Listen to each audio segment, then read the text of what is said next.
peut-être juste vous dire comment, au niveau du groupe parlementaire et moi particulièrement, on a essayé de décliner cette écologie populaire pour vous faire comprendre que c'est des choses qui effectivement sont très ancrées dans le quotidien des gens. Et après, on reparlera des exemples concrets. Sur l'action parlementaire, vous l'avez sans aucun doute vu, l'action, par exemple, quand la France Insoumise demande une commission d'enquête sur la nourriture industrielle et ses conséquences sur la santé, sur la biodiversité, enfin sur l'environnement, et que je préside cette commission, c'est qu'on part d'une question qui semble un peu éloignée de l'écologie, plus peut-être sur un registre, c'est-à-dire de bataille politique vis-à-vis du monde industriel et du capitalisme, pour finalement tirer une pelote qui touche les gens au quotidien. Qu'est-ce qu'il y a dans votre assiette et pourquoi ce qu'il y a dans votre assiette est directement relié à la façon dont c'est produit, à l'endroit où c'est produit, à la condition des paysans et des paysannes qui produisent cette alimentation et comment collectivement on a des propositions à faire justement pour améliorer cette situation et pour aussi sortir de ce discours que l'on entend souvent. Et ça me rappelle, c'est Coluche qui disait ça, il suffirait qu'on arrête d'en acheter pour que ça se vende plus. Et c'était beaucoup de choses qui m'avaient été rapportées à l'issue de cette commission d'enquête. Oui, mais la malbouffe, il suffirait que les gens arrêtent d'en acheter pour que ça se vende plus. En fait, non, c'est faux. C'est vraiment une action politique pour qu'on arrive à modifier cet état de fait. Sur l'action du groupe parlementaire aussi, et sur cette question d'écologie populaire, des propositions de loi à foison, puisque c'est aussi un chiffre qui va vous être livré dans le compte-rendu qui est en train d'être fait par le secrétariat général du groupe parlementaire. Le pourcentage des propositions de l'avenir en commun qui ont été traduites pendant ces 4 années passées en propositions de loi ou en amendements au Parlement. Et notamment la question de la lutte contre les pesticides, le glyphosate, avec une proposition de loi que j'avais portée sur une zone sans traitement à 150 mètres autour des habitations et quel impact ça allait avoir effectivement sur la qualité de l'air que toutes et tous respirent. Et notamment, toujours de la même façon, l'écologie populaire, c'est que l'air pourri, c'est toujours les plus fragiles et les plus pauvres qui le respirent. Les autres ont les moyens de s'éloigner de ces endroits et de se payer un air un petit peu plus pur. Sur la question de l'eau, traduction aussi, bien sûr, en proposition, en amendement, on n'a pas cessé de répéter au cours de 2 missions d'information d'une commission d'enquête menée par moi-même et par ma collègue Mathilde Panot, et la votation qui a été menée par Mathilde, la votation eau, qui avait pour objectif de relier la question sociale à la question écologique. Quand nous prenons dans le programme des premiers mètres cubes d'eau gratuits, c'est bien pour d'abord répondre à un besoin vital et une question d'urgence sociale, mais c'est bien sûr après comment, sur ce besoin fondamental, on peut parler d'écologie à des gens qui en sont bien éloignés. Pourquoi on vous donne les premiers mètres cubes gratuits et comment on les finance? Parce que derrière tous les mésusages, quand vous allez remplir la piscine ou quand vous allez arroser vos champs avec des captages d'eau qui sont éventuellement potables, ce qu'on appelle les mésusages, toute cette tarification devrait être progressive, alors qu'aujourd'hui elle est dégressive. Donc par des points d'entrée qui sont éminemment quotidiens, familiers aux gens, on arrive à embrasser l'entièreté de la question qui nous occupe, écologique et sociale. Donc ça c'est pour le registre de l'action parlementaire du groupe France Insoumise et de la France Insoumise dans son élaboration programmatique et dans son travail parlementaire. Pour revenir sur ce qui nous intéresse aujourd'hui plus particulièrement sur le département de la Gironde, comment ça se traduit? Alors Sylvie a cité beaucoup d'exemples et on peut partir peut-être d'un parce qu'il me vient à l'esprit que j'ai eu une discussion récemment, j'ai assisté à une table ronde, c'est cette bataille sur la gratuité, la mise en concession de l'A63. Les camarades du bassin sont là. Alors la mise en concession de l'A63, parce que vous comprenez, il y a beaucoup trop de camions, ça cause des embouteillages. Et donc on va mettre en concession, comme ça le concessionnaire de l'autoroute pourra faire une nouvelle voie, une 3e voie ou une 4e, je ne sais plus à combien on en est, bon, une 3e, et tout ira mieux. Bon, alors, opposition unanime des élus, de tous bords. Alors, pour des arguments, c'est ce que tu disais, assez électoraliste, c'est quand même assez hallucinant. C'est-à-dire qu'on vous dit il y a 12 000 camions, on va mettre des péages. Ah oui, mais si vous mettez des péages, les gens vont se reporter sur la route de ma commune, moi ici à Saint-Jean-d'Illac, moi ici je ne sais où, sur le bassin, etc. Donc je veux pas, parce que je veux pas de report de circulation sur les routes de ma commune, parce que vous comprenez, mes administrés, ils sont pas très contents de ça. L'argument est recevable, j'allais dire, d'un point de vue politique et électoral. Mais à aucun moment, aucun élu, à part moi qui ai eu cette réflexion et ce point d'entrée, mais pourquoi est-ce qu'on accepte encore aujourd'hui qu'il y ait 12 000 camions qui partent du Pays Basque, qui traversent toute l'Aquitaine pour arriver aux portes de Bordeaux, prendre la rocade et nous boucher la rocade? C'est la globalité de la question et qui emmerde les gens, pour le coup, les gilets jaunes et les autres qui vont bosser tous les matins et qui se trouvent dans les bouchons. À aucun moment on s'est posé la question de l'utilité et de l'intérêt de continuer à favoriser ce trafic, ce fret routier, alors qu'on a des outils, on devrait avoir des outils, tels le fret ferroviaire, la gare de Triage-Dourcade, etc., etc. Quand nous on propose des amendements, des propositions de loi pour dire aucun camion qui se présente à la frontière pour traverser, pour aller à Anvers ou je ne sais où, ne pourra rentrer sur le territoire, la seule solution c'est de le mettre sur un train pour qu'il traverse. D'accord ? Ça c'est refusé systématiquement par la Macronie et tous les tenants du libéralisme. Donc ça c'est un exemple qui me semble être une bataille locale sur laquelle on peut de laquelle on peut se saisir, mais avec une réflexion politique d'écologie plus globale que l'on peut aussi faire entendre aux gens à qui on va s'adresser sur cette question. Orizeo, tu en as parlé et je te laisserai compléter. Orizeo, c'est la même chose.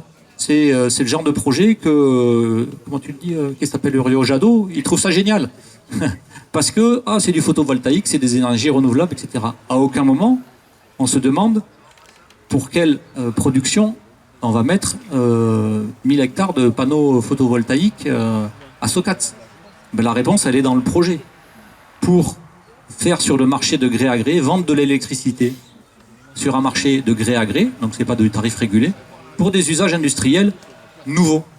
Donc à aucun moment on interroge l'utilité de ces usages nouveaux, la question de la sobriété, et à aucun moment cette affaire-là ne va faire baisser votre facture, puisque aujourd'hui personne n'évoque la libéralisation des marchés de l'électricité, les principes de construction du prix de l'électricité qui font que on en a pris déjà 10% dans la tête là de plus, que comme le gaz a pris 80% depuis qu'il a été privatisé, l'électricité en a pris 60% et va sans doute en prendre autant dans les années à venir. Donc c'est à chaque fois que j'allais dire un sujet se pose à nous, je pense qu'il y a toujours derrière moyen de le relier au quotidien des gens et à une question écologique.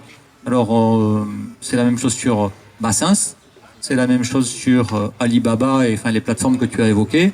C'est la même chose quand sur ma circonscription, l'hôpital de Robert Piquet, ils veulent le fermer pour aller construire Baïa 2 sur 6 hectares en détruisant un espace boisé classé, donc protégé théoriquement et sur lequel on se bat, et sans remettre au centre de la discussion l'utilité d'avoir des espaces verts dans la zone et de préserver notamment les 23 hectares de Robert Piquet pour en faire un pôle de respiration. Même question sur la maille de Bernay, sur la papeterie de Bègle, ou encore un sujet social, la papeterie de Bègle, tu en as parlé, je pense que tout le monde a compris. On s'est battu avec les postiers au tout début du mandat, c'était 2018, sur le déménagement de la plateforme de traitement des colis de la Poste, qui est à Bègle, qu'ils voulaient déménager à Cadojac, en déboisant 5 hectares de forêt, avec un biotope protégé, des espèces protégées, tout ça. Le seul truc qu'ils avaient trouvé pour argumenter, et c'est toujours le triptyque éviter, réduire ou compenser l'impact. Alors là, la réduction, ils avaient fait super fort. Donc non seulement ça déplaçait tous les postiers qui venaient à vélo en transport en commun à la plateforme de Bègle, qui auraient été obligés de venir en bagnole à Cadojac parce que là on est hors cube. Et puis donc ça c'était la première aberration sociale. Et pour en plus un impact écologique qui était de dire on va raser 5 hectares et à la place on a trouvé, il y a une petite peuplerée, donc une plantation de peupliers pas loin de là, 5 hectares. Donc comme on va bétonner une zone humide et que les peupliers sont là pour assécher une zone humide à l'origine, donc on va bétonner ici, les peupliers, on va les couper pour que ça redevienne une zone humide. Donc non seulement ils bousillent 5 hectares d'un biotope qui est remarquable, et puis ils bousillent, alors certes c'est un biotope qui a été créé par l'homme, mais néanmoins il y a une biodiversité qui s'est installée, pour en bousiller un deuxième. Donc là, ils avaient fait coup double et c'est balèze. Et donc du coup, on a pu avoir ces discussions avec les syndicalistes de la Poste, dire qu'ils se battaient sur les deux registres. Les emplois, la délocalisation, l'accès à leur outil de travail, et puis l'impact en plus écolo que ça pouvait avoir. Résultat, ils ont quand même réussi à faire capoter le truc. Et voilà, moi je trouve que c'est une victoire assez intéressante. En tout cas, ça explique ce que nous on entend par concept d'écologie populaire. C'est qu'il y a toujours et souvent de ce registre dans les luttes que nous avons sur les territoires. Alors, je vais laisser Sylvie compléter peut-être mon propos. Ce que je vous propose, c'est peut-être vous écouter sur des témoignages que vous avez sur des luttes peut-être que vous avez en ce moment, comment on peut s'en emparer, quels outils ou quelle expérience on peut partager ensemble pour en faire des outils de bataille politique sur ce registre de l'écologie populaire, puisque c'est-à-dire tout est écologie populaire dans nos batailles politiques, parce que nécessairement il y a un impact derrière écologique à nos décisions politiques. Vous savez que voilà, notre colonne vertébrale, c'est la règle verte, et donc nécessairement dans les luttes sociales, dans les luttes que nous menons au quotidien, il y a forcément une lutte environnementale qui est concernée par ça. Donc comment on s'en empare ensemble, avec quels outils? Et donc là, moi je pense qu'on peut peut-être échanger là-dessus, partager des expériences, et puis se donner peut-être les uns les autres des outils, des clés pour attraper les luttes par le bon fil.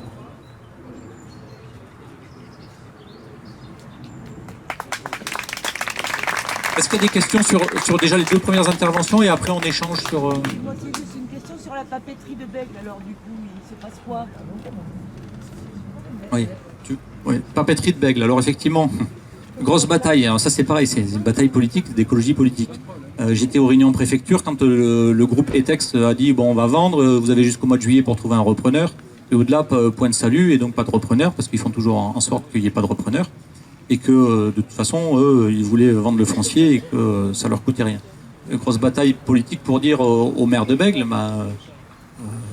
Clément Rossignol, exige que si ETEX se taille de là, ils remettent le terrain, qui est un terrain industriel, dans un état écologique tel que demain, après-demain, il y a un maraîcher bio qui puisse s'installer. Ce qui va surenchérir terriblement le retrait d'ETEX et va les pousser à trouver un repreneur qui a un projet industriel, écolo, qui vienne derrière. Et donc aujourd'hui, il y a un projet qui existe. Alors le maire de Bègle n'a pas fait ce rapport de force avec la société ETEX, la préfecture non plus, et la région non plus.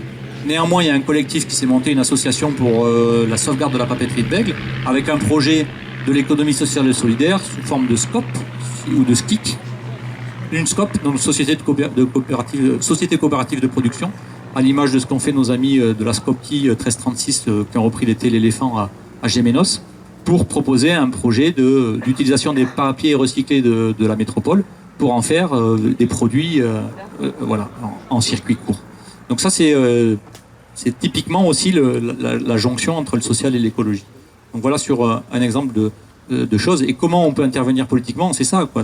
C'est d'exiger à un moment des politiques au-delà des discours, ils prennent des positions qui soient conformes à ce que nous on défend, et en tout cas les obliger à avoir une réflexion sur ce registre-là, parce que ils sont souvent bien contents entre eux d'arranger leurs petites affaires, que personne ne leur porte de contradiction. On a une vision complètement décalée. La 63 pour moi est emblématique. Ils étaient tous d'accord pour dire qu'il fallait pas de péage, mais pour les mauvaises raisons. Et si personne ne la porte, cette parole-là, elle est inaudible.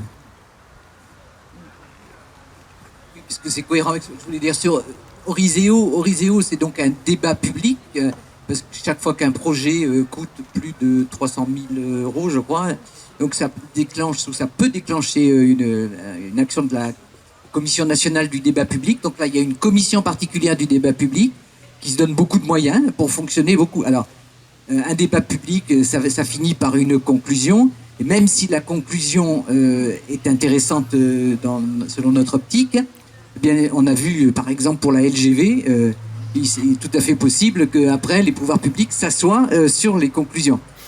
Moi, quand même, c'est un espace de débat, puisque justement, la plupart du temps, les autres propositions, on ne peut pas les porter, il n'y a pas d'endroit pour faire entendre une autre voix.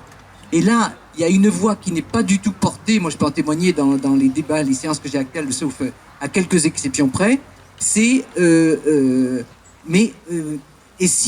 est-ce qu'on a vraiment besoin de produire 1,6 TWh supplémentaire en Nouvelle-Aquitaine alors qu'on est déjà exportateur de 23% d'électricité? Et donc, est-ce qu'on ne pourrait pas faire un projet pour montrer comment on peut réduire, être plus sobre, plus efficace énergétiquement dans la région et trouver l'équivalent en, non pas artificialisant 1000 hectares, mais en réduisant. Et donc ça, c'est très intéressant de porter ce débat, parce que je vous assure qu'on est tout seul, même ELV que j'attendais sur le sujet est complètement silencieux. Bon. Et donc, et même certaines associations, j'attendais sur le sujet. Bon, voilà. Il faudrait que... Bon, le chiffre project n'est pas là, je sais. Mais je vais essayer de les faire venir, parce que là-dessus, ils ont des idées intéressantes. Mais voilà, donc ce sont des débats publics où on peut prendre la parole. Les débats sont mis en ligne avec des vidéos, enfin vraiment, et on peut faire... donc j'invite les copains dans leur coin, quand la commission de débat va passer, à s'inscrire, à faire entendre leurs propositions. Parce que ce débat sur l'énergie, il est toujours posé dans comment on fait plus. Comment, voilà, il nous faut faire de l'hydrogène. Ah bon, l'hydrogène, ça va être neutre en carbone. Tout le monde sait bien que c'est pas vrai. En ce moment, l'hydrogène, il est à 90% carboné. Il est fait à partir du méthane. Même si on le fait avec les panneaux photovoltaïques qui alimentent une pile qui électrolyse de l'eau, donc pour faire de l'hydrogène. L'hydrogène, ça se transporte pas comme ça. C'est super inflammable. Il faut des grosses citernes d'acier très épais, donc il faut encore dépenser du carbone. Comment on va le transporter? C'est encore un problème. Les Allemands, en ce moment, sont en train d'imaginer que, comme ils n'ont pas de soleil, ils vont mettre leurs panneaux solaires au Maroc. Donc, ils vont prendre l'eau des Marocains, qui en manquent déjà, pour électrolyser de l'eau, pour faire de l'hydrogène, et pour le ramener le produit en Allemagne sans trop de danger. Ils vont le transformer, c'est vrai que c'est possible, mais ça coûte de l'énergie encore, en ammoniac, NH3. Et puis, arrivé en Allemagne, ils le retransformeront en hydrogène. Non, mais vous voyez le beans. Tout ça, alors que nous produisons déjà trop, et qu'on n'a même pas commencé à réduire, éteindre les éclairages en ville, éteindre les panneaux de publicité lumineuse, baisser les clims dans les magasins portes ouvertes tout l'été qui sont à 21 degrés alors que la clim ne devrait jamais être à cette température-là, baisser le chauffage, isoler les logements sociaux. Là, il y a un chantier absolument phénoménal sur la région. Et puis c'est pas... Voilà, la rénovation thermique. Donc, il y a pléthore de solutions qui sont des solutions, y compris pour les gens qui ont des petits revenus et qui pourraient aider à mieux vivre pour ces gens-là, et qui ne sont pas du tout abordées. Voilà. On aborde un espèce de gros machin et on utilise les énergies renouvelables pour rajouter à la production énergétique, alors que ça devrait servir à remplacer notre centrale nucléaire, par exemple, qui va finir par être très très vieille, et envisager de bientôt la fermer avant qu'elle ne pète.